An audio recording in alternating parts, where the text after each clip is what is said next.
saw this Instagram reel put The Love Witch as the first film to give Lana Del Rey vibes. I could see it, honestly.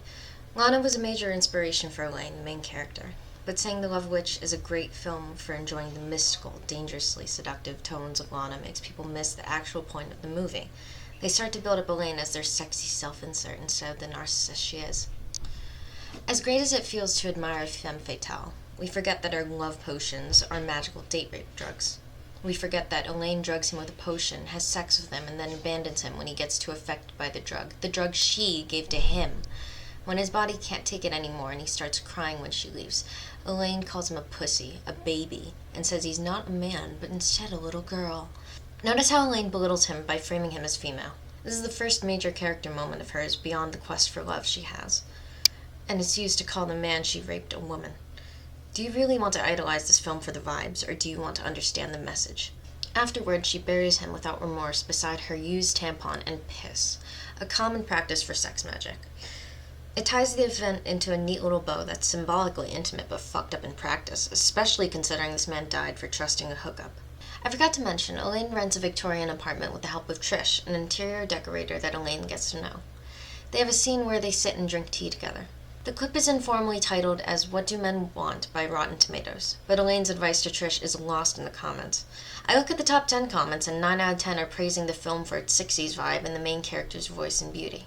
I suppose that's the point of it, right? To seduce the men around her so well that it carries onto the screen and to the audience. But what she says in the scene is drowned out by the pinkish tint of all the dolled up women on screen. In the scene, Trish asks Elaine, "What do men want?" Elaine says they want a woman to love and a woman to give them total freedom to whatever they want to do or be. Trish asks, "What about what we want?" Elaine doesn't flinch. She says giving men sex is a way of unlocking their love potential. This is very similar to how men talk about women. Women are historically seen as sex objects. We know this. It's just that she inverses it so that it's her being the predator instead of the man. But it ignores the fact that there are victims when people get revenge. And when you get revenge on a system, you can't target the actual individuals. You have to target the system, which is norms.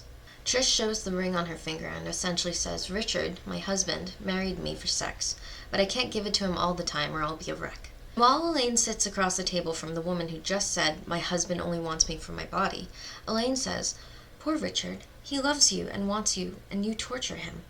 You have to give a man his fantasy." Trish laughs at the word fantasy. Elaine doubles down.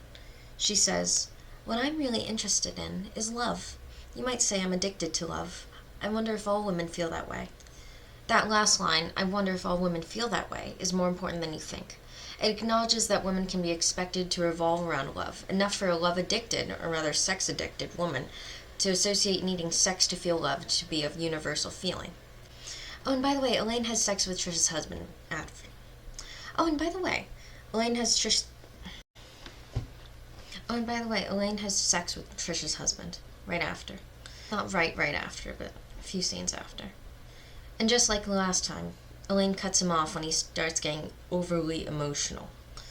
What happened to Elaine hearing about poor Richard, who loves her and wants her but gets tortured after the fantasy? What happened to her sympathy?